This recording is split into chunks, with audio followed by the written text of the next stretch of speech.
All right, well, we are sitting down here with, if you could state your names. Robin Pickering Yahtzee. Paolo Yahtzee. And we are at the 4060 North Oakland home in Whitefish Bay, built by Russell Barr Williamson. If you could just briefly describe what you guys do for a living.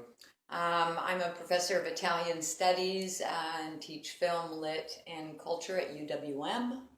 I used to work on real estate, and now I'm Richard the seniority. Hi. Where are you guys originally from then, I guess? I'm from Italy. Okay. I'm from Rome, and I moved here when I was 28. 28, wow. Sure. And with my wife. Okay. Yeah, I'm the guilty one. And, I've lived in about 8 different states in the U.S. Oh, and then wow. in Rome, Italy, Okay. and ended up here in 1985 because of the position.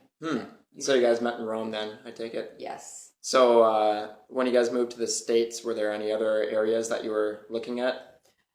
When we first moved to the United States, we were in Seattle, Washington. Okay. And so when we moved to Milwaukee, we first lived in Shorewood. Okay. And then looked for a new house when our son was in his teens and we needed a different floor plan with alternative space, so to speak. Whereabouts in Shorewood were you guys? Just out of curiosity. We were on Edgewood, just over in Shorewood, and Kramer. So right next to the university. Right? Yeah, nice bungalow.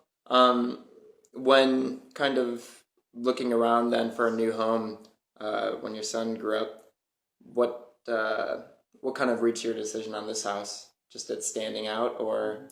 It was beautiful from the street. I mean, it was very different and solid, and I mean, I just love the style. Paolo, what attracted you? Well, because the fact is different. I don't like the wood frame houses, right? You know, cell boxes, that kind of. This one, it was different, and we decided to try to, because at the moment the asking price it was our average, and after we negotiated 3, 4, 5 offers, and back and forth, because at the end, because nobody wanted anyway, because it was it had about 20 years of deferred maintenance. Oh, wow. So, you know, heavy curtains on all the windows, all the walls were nicotine-stained color from nicotine, no less. And, I mean, it was just a mess. Over 300 people went through this house when it was on the market. And the asking price, I think, was $350,000 or $500,000 in the beginning. No. I think it was $270,000 when we arrived. When we arrived at it. And, you know, they were banking on the historical worth. It was an estate, and the last Bladel who lived here had just died. And so it's true that it was worth a lot historically, architecturally, but nobody wanted to put in, you know, all the money on a new roof, the cement around it, a new boiler. It's not fun money. Yeah, you know? Certainly. So, but Paolo, he's really the one that convinced me to take on the project, and it's been a 20-year one. So were you for, or he was for it? But you he weren't? was. Well, I loved it from the outside and thought, you know, yes, let's go ahead. We were still young enough to undertake this thing little by little, kind of taking one room at a time.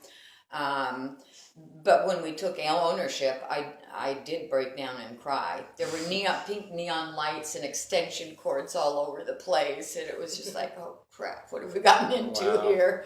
So. But it was 2 funny things. One, she cried, and I said, hey, if we don't like it, we'll resell it again. Yeah. And the second one time she was upstairs, that one is her office. And it was a bus who stopped by and was taking the pictures. And I says, you know, you should go to the windows. Because it's happened quite often. Oh, I'm sure. You maybe saw us out there sure, some days taking pictures because Good. It's good for the house. Yeah. So at this point, then the house was already part of the historical society when you were looking at it, so it was a known sort of phenomenon in the area. And Yeah, we knew about it basically because when we viewed this home, the agent had said this is a Russell Bar Williamson, and that there's kind of a cult in the area and things. We knew because of the plaque that it was a historical site. But I'd say what attracted to it was just basically the house. The fact it was different. Yeah. Just the style. I still love this house. After 20 years, I haven't become tired of it. And I think part of that is the variety of the materials between the tile floor, the internal brickwork, and and just the woodwork, and then the art glass. So, I guess just in comparison, then, how does the surrounding area, Whitefish Bay, compare to, I guess, where you were living around Edgewood? Do you enjoy it around here? A little bit more peaceful, or? Well, I enjoy our block because it's got an international flavor. There's someone from Iraq, someone from Holland, Paolo. So it's got a good feel to it in the sense that there's a certain kind of open-mindedness and things. Yeah. I think one of the things I really enjoyed about Shorewood was its how do I say this? It seemed flavor of the neighborhoods just seemed to have a lot of tolerance, and there was a kind of diversity in thought and culture that at times during our encounters with institutions in Whitefish Bay has been somewhat lacking. Okay. So. But I think it varies block by block and things. So did your son then, if you moved here as when he was a teenager, did he attend Whitefish Bay High School? Yeah, he went to Whitefish Bay High School, ended up though going the GER route instead. Okay. Or GRE. Sure. I always get it mixed up with our general ed stuff. Yeah.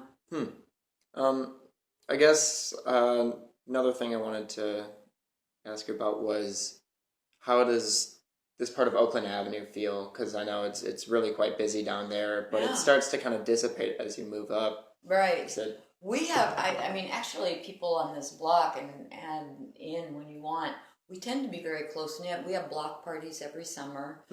Sometimes those kinds of dinners where you go for one course at one house and then another course at another house. So there's a really nice, I think, community feel to it. We know each other, kind of look out for each other.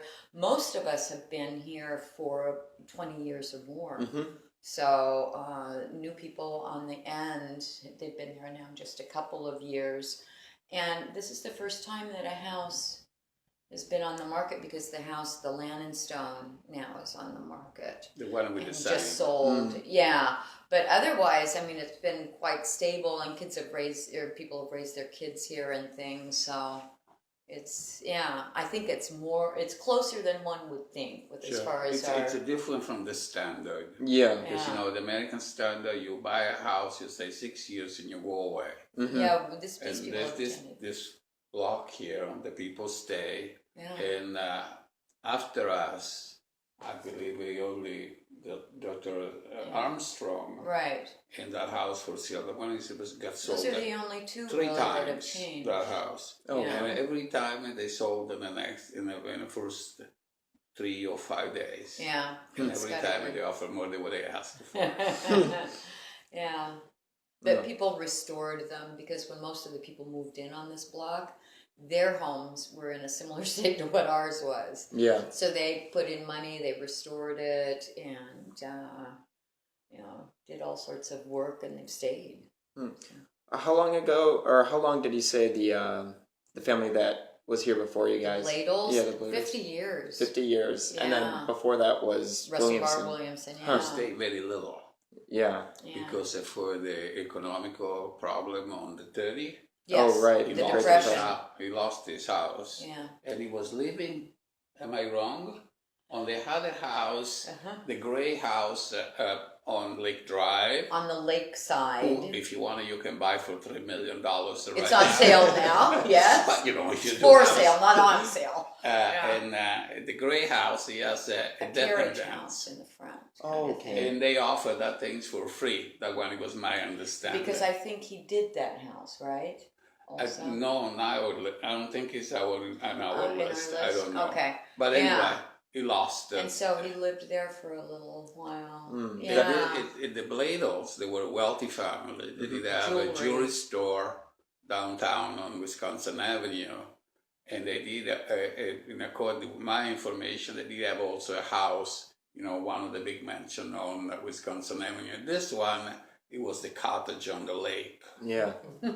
Why we were Originally, from there yeah. to here in the summer, it's behind me. But that one, it was the cottage on the lake. Mm-hmm. In fact, I believe we saw in some kind of correspondence. No, it was a newspaper article in the Journal that I've got somewhere. God Sure. only knows where it Anywhere. is. But it was reporting on this big luncheon affair that they had done here and kind of talking about the house and things. Wow. Yeah.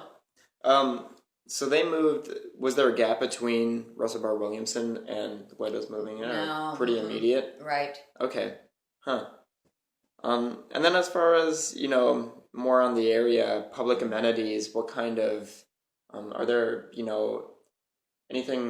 there anything around the area that you enjoy that kind The of... park. Yeah, Big It's Bay at the Park. end of the street. We have a lake and the park.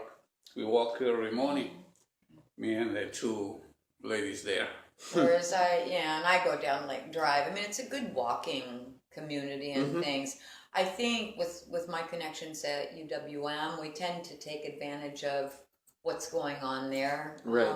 Culturally, probably more than what's happening right in Whitefish Bay.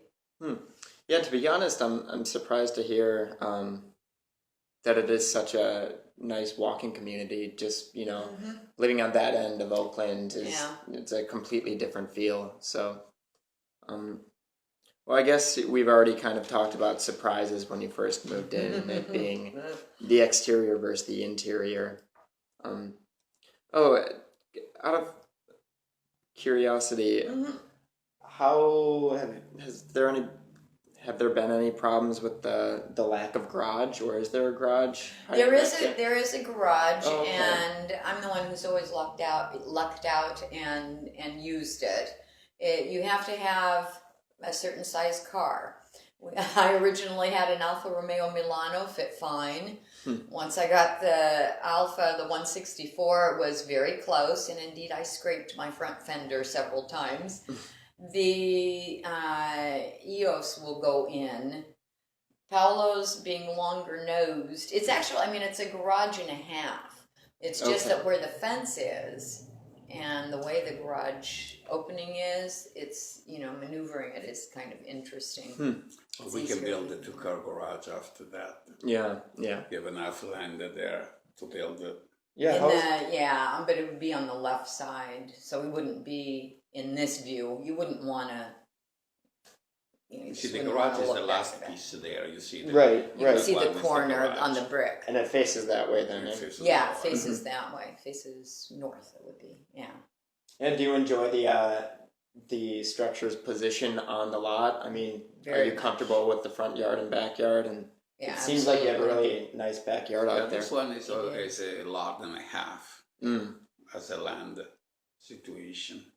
In fact, if you go on the block over here, few houses, they have this quantity of yard. And Yeah, because the poor Luna's behind us. They've only got, I think, about 5 feet between their house and the fence. So no, it's a beautiful yard, and we enjoy it.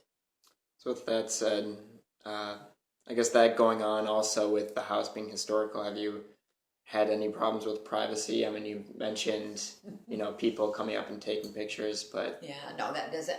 nothing that worries you. Yeah, we're lucky to have it, and so I kind of view us more as caretakers. And if other people have joy, coming and stopping and taking photos, that's absolutely fine. I try to stay out of the window so I don't ruin their their photo and things. And you were home one day when some guy had driven from far away to see it. And he stopped by and he said to me, I knocked on the door and he said, listen, I am a professional golfer and I'm here in town for today. And can I see your house? And I said, well, you can, but I clean the house on Friday and today is Thursday. You want to come and see it? Sure, I'll come in. You know, he actually did, let him come on in and see it and you know, things. it's a house. Yeah. If it is a museum, I expect them a certain way, but if it's, I live on this. Yeah. And as you notice, we don't have a plastic on the couches, and we are closing on one little corner. We use all house, the best of our ability. We share with that too. Too much. Yeah. Wonderful people. Yeah, so no, it doesn't, Well, I'm also surprised to hear how many visitors you actually get observing the house. We almost thought we were kind of, one or two of a kind who really found interest in this sort of thing. Yeah. But, a couple of times I did a tour. They included this house. Yeah. And we opened, and it was a nice. I was surprised how many people they did actually come for that tour. Right. And I think it was 150. wow. It's. Yeah. I come from Rome. We have different things, different size, different everything.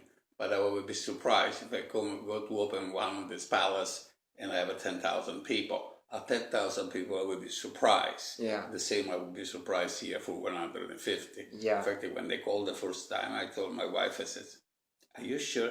And I talked to the person on the phone. "Are you sure you want to show this house? To come first and come and look at it. And if you want it, I'm more willing to allow you to be here.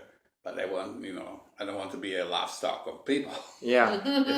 So how did you manage 150 people? They're very organized. Oh, Yeah. Is this just over the course? It was on the right and like, and so they give them a map, the participants, and they were extremely organized. They had guides, really docents, and the second one also was extremely well done because they had a whole sheet of information that they would give people. They'd let in a group of maybe 10, and they had the booties and everything, and they would come in. They'd have a lecture on the different points to take in and everything, and they'd kind of move from one room to another room, and then went upstairs. And I think we had half of the upstairs open, and then would come down and then out the back. So it was really well done, and the second one also was very nicely done. I mean, I'm impressed because of the numbers of people who are interested in architectural culture. Just and appreciate what we have in Wisconsin, because I think the diversity, especially in Shorewood and Whitefish Bay, is striking and just beautiful. So those are things that I really appreciate about the area in Milwaukee. I think it's just that diversity. Yeah. So of the architecture and things. Well, you talked a little bit about before we started recording the diversity in Williamson's work, especially even in this area.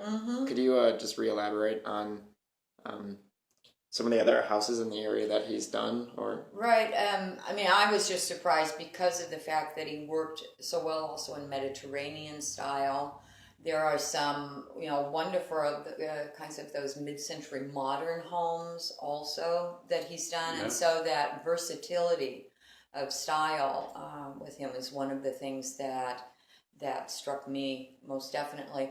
It's also rumored that he was very friendly. As Paolo was saying, some of them seem kind of prairie style but taken up. You said it, and then Paolo mentioned the fact about the people who commissioned the homes. He was supposedly very, very friendly and accommodating in trying to make his homes fit the people who were going to live in them. In a sense, offering a contrast to Wright, who might design, from what I've heard, would design the homes, and people needed to adapt. This is how I see it. Now you live here. It was one of the story there. It was he designed, Frank Lloyd Wright, he designed this house, and after the owner went there and changed the color I don't know if it was inside yeah. or outside or one of the two. Yeah. And he arrived with a look and he saw the color. He left and he never come back on that issue. Yeah. When He was hard-headed, that's for sure. Yeah. Ross he built a house in Fox Point on Lake Drive, at the end of Lake Drive. And according with the person who used to live there, he says he stayed in a tent 3 days to establish where it was the best orientation for this house. Wow. Yeah. And he has a lot. He has one very big on River Hill, they got sold a few days ago. Very, very beautiful. In 1950, he has a new design, the big glasses, the wood, and et cetera, and et cetera. There are many, many houses. Some of them, they got lost, but they're still Paolo, very pretty. having been in real estate, he actually ended up showing many of these homes in different areas. So he's seen a lot more of them in the interior and things. I rather like their family home then in Oostburg, when later on they had a family home in Oostburg. And I loved it because of it had the central kind of communal living area, but then two wings that went off, and then looking onto the lake there and things. So. It's a quite of normal, common in the 50. In fact, on Kramer Street here, they have a house. It's over there. It's a second house when you go on Hampton. Yeah, if you go Hampton and Kramer right Street. into Kramer. And that one, it's interesting. It's a main building, and after coming on this way, and the yard is inside. Yes, a fountain. Yes, it's got a big pond and things, so that this home wraps at an angle, kind of like the Oostburg house, except for the Oostburg went like in a V towards the water. This one also kind of goes in a V. I don't think it's there, is it? The Oostburg, sure. No, the Kramer one. Oh, the Kramer, I know, but you can find it pretty easily. It is. Yeah, that kind of a design is interesting. I'm glad you brought up that one. But the River Hills one looked really great too, if somebody wants to go to River Hills. Probably it's easier to find it here. No, it's not there.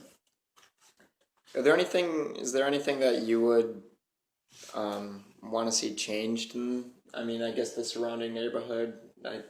In the surrounding neighborhood? Yeah, I guess, 4-block, 5-block radius or so. Are you comfortable with the amenities that you have in the area? You don't find yourself going out of the way too much to... What do you mean? No, like grocery shopping, Right. library, even swimming, the pool and that kind of thing. No, I think everything is within, good distance. I'm a big walker, and so now and then I'll walk up to, to the new pick and save. That I don't like, but at any rate, I think that's so horrendous, because sometimes I'll go down Lake Drive, cut up Capitol, and start walking in this direction.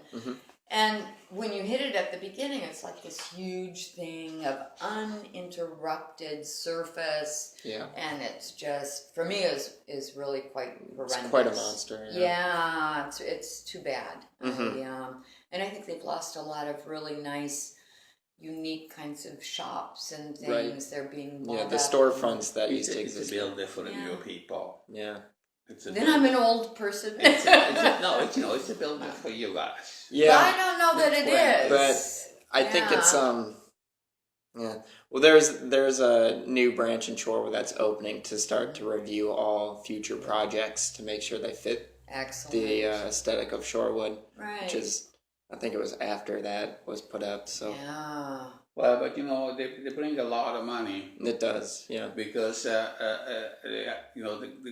property taxes is quite high. Yeah, that's. And we were going to be like in California.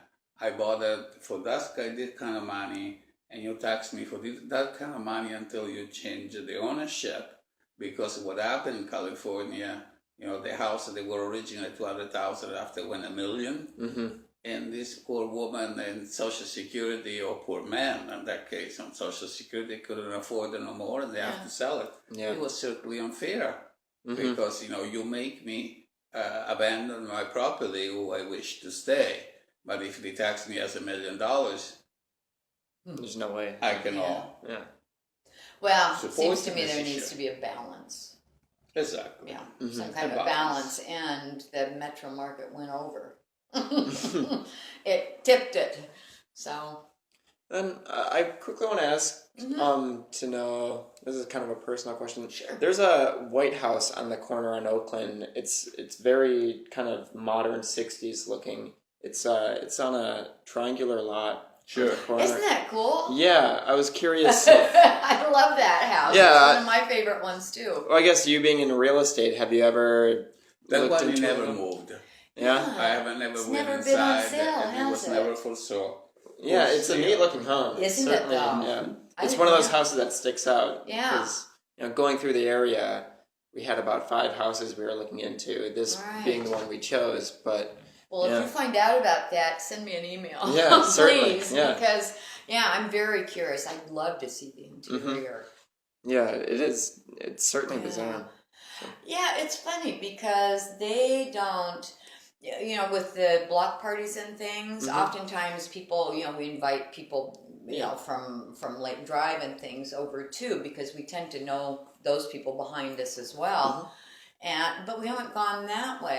I've never met those people. Only the person on the corner, on Hampton and on the east corner, Yeah, they come to our party. yeah. And, Oh. they are the first block. They are the one too. The two men who live on this Right, corner. on that side. They Yeah. also come to Yeah. on our party. Yeah, on the east corner, it's one of the larger houses that's actually kind of centered, looking diagonally onto the Right. corner, right? Yeah. Yes. There's Yeah. another one we were looking at. Marble. They've got a whole bunch of marble because you went through that one, month ones. The marble home. Yeah. The marble. It's got a ton of marble in it. And they had a lot of it restored and refinished by Milwaukee Marble or something. Yeah. Because the owner before them was in Yeah, marble. it was in marbles. Okay, this one is the house on Kramer Street. Good job, Paolo. This one.